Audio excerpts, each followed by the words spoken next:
Hello Internet, welcome to Film Theory, a show that's coming to you live from the Backrooms. Why? Because I have no idea how to get out of here. Internet speed's good though, and the moist carpet water is, it's not the best I've ever had, but you know, it'll do. Wait, what was that noise?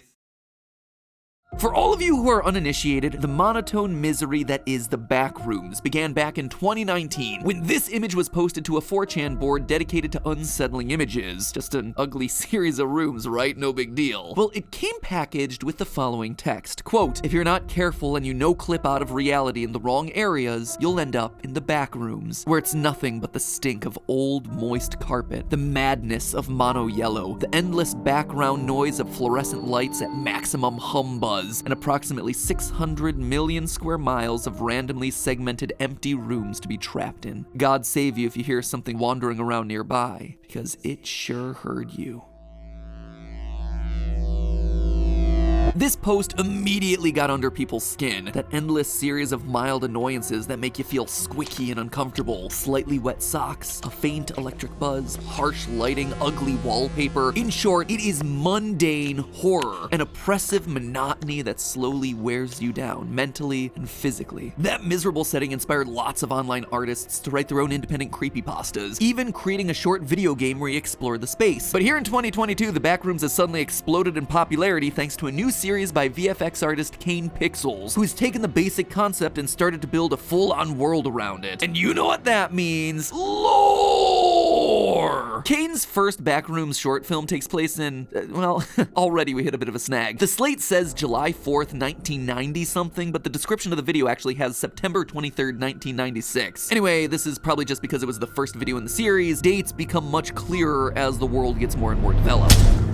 Things start off instantly when a cameraman, fittingly enough named Kane, tries to set up a wide shot and immediately falls through the ground, literally no clipping through reality, only to wind up in the dank and deserted world full of humming fluorescent lights, retro carpeting, yellow walls, endless corridors, and monsters that, at least at first glance, remind me of walking tripods. Our cameraman wanders around trying to find an escape. Along the way, he finds some interesting landmarks hidden amongst the endless walls, but ultimately he's caught and presumably killed by the weird fungi monster. It's short, it's simple, it's effective. Since the massive success of that first Backrooms video, Kane has been busy expanding the world with other shorts like The Third Test, First Contact, and Missing Persons, as well as making the accompanying Collateral.mov and March 11th, 1990 Archive.tar, which are both hidden in the descriptions of the various videos. From all of them, we ultimately learned that the Backrooms was an experiment designed by a company named Async to solve space issues, providing near limitless room for both storage and housing in an ever-shrinking world. Where it all went wrong, though, remains to be seen. But what I want to focus on today isn't the where and the why, but rather the how. How to survive. In the fourth video of the main series, we see that since accessing the Backrooms in 1989, missing persons reports have been skyrocketing, as more and more people fall out of reality never to return. So, if that were you, what do? How do you navigate a seemingly endless maze with limited resources long enough to potentially figure out this mysterious world? How do you avoid an unknown monster that roams the halls? What mistakes do we see Kane make in his exploration of the Backrooms, and what could we do better? Pay attention, friends, because today I have the definitive list of 6 tactics that might just save your life the next time you no-clip out of reality into an ugly yellow nightmare. In Collateral.mov, we learned that in 1989, tests by the Async Foundation caused a massive earthquake that took place in the Santa Cruz Mountains. So, is the facility in the mountains? Are you at the top of a mountain and need to go down? Are you under the mountain and you need to go up? Are you in the upside down and you need to get upside downed? It's unclear at best. All we know is that in one moment we were filming with friends and in the next we're here. So once you land in the Backrooms, the first thing that you need to do is take the advice of the US Forest Service, which suggests that when you get lost in the woods or a cave, you do not move at all unless you have a specific reason to take a step. Basically, you sit down, you don't panic, you assess the situation and the tools that you have at your disposal, and you stay where you are. You ended up at this location for a reason. Maybe this is an entry point for other people and someone else will no-clip in. Maybe people will wind up looking for you, and by moving, you throw off their tracking. In short, by panicking, running, and moving forward without a clear plan of attack, you are only succeeding in getting yourself more and more lost. Eventually, though, you will need to move, and this was Kane's first mistake. He had no plan. He just wandered aimlessly and headed towards whatever looked interesting. This meant that, when he started getting chased by the Backrooms' monster, he had no idea of his surroundings and wound up meeting a dead end, figuratively. Or I guess it would be literal. Huh. Anyway, proper grammar aside, we're in a repetitive maze, we're looking for an exit, and we need a way to track our movements. And for that, we need to use a maze-solving algorithm, an automated strategic way for solving the maze with no prior knowledge of it. Our first strategy should be using the wall follower technique, also known as the right-hand rule. This is one that I think a lot of people have heard of, but maybe don't understand the actual mechanics of. Basically, it's a tried and true maze escaping method that involves running your right hand along a wall while you navigate the maze. You see, mazes, in their simplest terms, are just shapes that you're trapped inside. So you, as the maze solver, need to find the outermost wall and the hole that's presumably in it. Many mazes are what's known as simply connected, i.e. all the walls are connected together to the maze's outer boundary. As such, if you were to unwind the maze, it basically amounts to one big circle with an entrance hole and an exit hole. So by keeping your hand locked to one wall and following it all the way through, you follow the outline of that circular path and you either find the exit, congratulations, you survived, or you wind up looping back to where you first started. Well, that's certainly not ideal, it is helpful, because it tells us that the maze isn't simply constructed, but rather it's what's known as a disjoint maze, one where the walls aren't always connected to the outer boundary. In the video First Contact, we actually get confirmation that this is what we're dealing with the Backrooms. We see a map that confirms that the Backrooms is a disjoint maze. Notice that there are multiple chunks of wall here that don't seem to connect to the outside line. But just because we're in a more complicated maze doesn't mean that we're out of options. First and foremost, if Kane was able to bring his camera with him into the Backrooms, then his other belongings have no clipped with him as well. Specifically, things on his body like keys and clothes. And this immediately puts us at a huge advantage. If you have something like keys or a belt, you should immediately mark your starting location on the wall, and then run those keys or belts or whatever against the wall to leave indentations or markings. You can scuff the walls with your shoes, you can peel the wallpaper, you can pull a Hansel and Gretel and rip pieces of your clothing off to use as breadcrumbs. You can write arrows and notes to yourself on the walls, which we know can be done since there are markings throughout the maze left by other people. This way, when our right-hand method results in us doubling back to where we began, we have a clear indication of which walls we followed and which ones we didn't. And if the walls do happen to be somehow supernatural and can't be marked by you, then the ceiling tiles are another option here. You see, the ceilings of the Backrooms appear to be a specific type known as a drop ceiling, or suspended ceiling, which is common in office environments where lightweight foam panels hang a few inches below the main structural ceiling, hiding things like wires and support beams. By throwing a shoe to break or knock down tiles, you're able to mark your progress in all the areas that you've been. Bit by bit, you eliminate the hallways that you've tracked and systematically work your way to the outer edges of the maze. One other strategy to help with this in a disjoint maze setup like the Backrooms is the pledge algorithm. Here, you travel in a set direction. Let's say you walk forward until you hit an obstacle. From there, you put your right hand on the wall and you start walking around the obstacle, counting the angles that you're turning. Clockwise turns are positive, counterclockwise turns are negative. Once you start facing the original direction that you're meant to move again, and the sum of your turns is 0, you leave the obstacle and you continue moving in your original direction. This ultimately gets you off the disjoints faster, leading you to the outer wall of the maze and eventually to the exit. Right now, all you seasoned Backroomers are probably laughing at me and saying, "Silly Matpat, the Backrooms are an endless void of death and despair that'll cause you to slowly lose your mind." To which I say, joke's on you, I lost my mind years ago. I'm not gonna let a funky smelling series of yellow rooms defeat me. Plus, I'm not convinced that this thing is actually infinite or unpredictable. Like I said, in this new Kane Pixel series, we see a map of the place. We also see async employees able to walk through the Backrooms using a long red line, presumably as a way to lead them back to the entrance door. So all of that is just trying our best to find an exit, but there's still one more important variable here that we have to consider: the monster that's looking to rip our body in half to use as human nunchucks. And this is again where a systematic approach to the maze will be our first line of defense. The last thing that we want is to wind up in a dead end, and the best thing that we can do to avoid that is to use the confusing layout to our advantage. Ideally, we're able to lead this monster to a disjoint, a section of the maze that we already know loops back around on itself. This gives us two simultaneous benefits. First and most importantly, we don't get lost while still allowing us to use the narrow hallways and looping structure to escape the sight lines of the monster. Instead of taking a straight path where the creature can easily track and follow us, you instead make tight turns in an effort to make yourself disappear behind a series of walls as quickly as possible. This sequence of repeated doors that Kane is chased through provides an excellent example. By dodging and weaving instead of taking a straight path, he should be able to make himself disappear fairly quickly. The other benefit of using a big disjoint to escape this thing, though, is that we can then try to loop back around behind the monster to follow it. Obviously, your first priority is going to be avoiding this thing until you have a better sense of what it is and what it can do, but by leading it to a chunk of maze that you know will allow you to double back around it, you'll be able to sneakily gather information much more quickly. And who knows, these things presumably know the layout layout of the maze. So by following them, they may be able to provide another resource for finding the way out. I suppose you could try to fight it, or try to trap it with a rope, or drag it into a null zone, which you wouldn't even know about. But honestly, is confronting this thing actually gonna help you survive? Probably not. Focus on escape and defense as your first priority. Once all that's settled, you've created a system that actually works, you've learned that the walls don't magically change every 30 minutes, start grabbing whatever you can find. In the Backrooms video, Kane blatantly ignores a lot of potentially useful supplies. For instance, that ladder right there that's used to get into the crawl space, grab it and carry it around. Even better, try to use it to get into the ceiling grid. Remember what I said about suspended ceilings? That it hangs below what the real top of the room is? Well, often, walls only go as high as the dropped ceiling height. As such, once you're in the ceiling, you're not only hidden from the ground-based monsters, but you also have a wide open path to the outer edge of the maze unobstructed by any walls. Heck, you might even be able to find some electrical wires from the fluorescent lights that you can then follow, which again, should presumably be leading you out of the facility. Also, if you come across some rope in a dumpster, you don't walk past it. You check out what's inside the dumpster and you take the rope. You take what the world gives you because you might not ever come across it again. The same goes for any chair legs that could be used for self-defense, or heck, something inside of the filing cabinets that you walk past. Remember, you are stuck in a maze. Everything can have multiple uses. For instance, when Kane's walking up the fire escape, his camera catches a glimpse of a hole in the ceiling that's created by an air duct. Air ducts, as you can probably guess, tend to lead to the outside of buildings. So again, having that ladder or rope might have helped him to investigate that. When he comes across a cavernous section of the Backrooms, those same items could have helped him get across the chasm to the other side. If he had a ladder, he could have dropped down into the apartment area that we see here, allowing him to more efficiently look for food and water. Sure, nothing might come of any of these options, but again, it's more likely to work than just wandering around aimlessly surrounded by repetitive yellow wallpaper. Last, but certainly not least, don't take any one-way exits unless you absolutely have to. While running away from the monster, Kane ends up sprinting deep into the catacombs only to find a hole that he jumps down into. It was the right decision in the moment because he was being chased, but had he just found the hole, this would have left him vulnerable, because it's a decision that he can't easily reverse. Again, document on the walls with your keys or whatever that the hole is this way, but only come back to it if nothing else seems to be working. Again, the last thing you want to do is to corner yourself. So there you have it, friends. How to survive the Backrooms in 6 easy steps. 1. Have a maze-solving strategy. 2. Mark your path using whatever's on you. 3. Equip yourself with anything and everything that you can find. 4. Ceilings, wires, and air ducts are gonna be your friend. 5. Never take a one-way path. Always have at least 2 ways out. And 6. If you absolutely have to, use the disjointed, confusing layout defensively when being attacked. Using all of those tactics, you have the best chance possible of escaping this nightmare scenario. And hey, look on the bright side. If you ever get thirsty, you have as much moist carpet water to drink as you could possibly want. But hey,